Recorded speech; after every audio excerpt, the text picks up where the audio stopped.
I would like to immediately move on to one of the most pressing questions in the world right now, the oppression of women by some laws that has evolved throughout time and has been imposed upon women by egoistic men and intentional mistranslations of the Quran,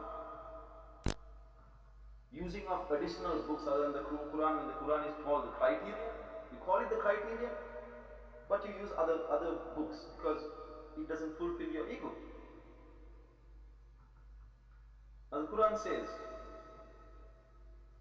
chapter 2, verse number 223, women are your filth. Women are where you are born from. You plant your seed there. Your children are born from there. So treat them with respect, because if you don't, God will punish you. Basically, that's what the word means. You see, women are your filth. Your mother was a woman. That's where you're born from. And your children will be born through a woman. But this current world does not think of it that way.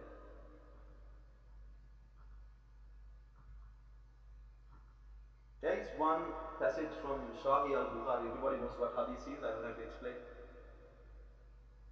Sahih al-Bukhari. There is this verse where the Prophet says, he saw hell and most of them were women. Which means to say that naturally women are defective for salvation. But it's completely and utterly against the Quran. Quran, eventually. I'll give you one verse, 432. Chapter 4, verse 32. And do not envy that which God has placed some of you over others. For the men is a portion of what they earn, and for the woman is a portion of what they earn. So women and men are equal in God's eyes. So because of this inequality that has been evolving throughout the centuries, the women have been given a particular dress code by the men of women. Now this word hijab that everybody uses for a head cover is not used in the Quran as a head cover. It's been used 7 times in the Quran. This word has been used 7 times in the Quran. Never as a head cover or a clothing or concept for women to, how women should behave. It's never used. So this has been developed by people who want to impose certain laws upon women so that they can control. Now this is blasphemy. It's hypocrisy. How could you add certain teachings to what God has revealed you if you believe in the Quran as the word of God?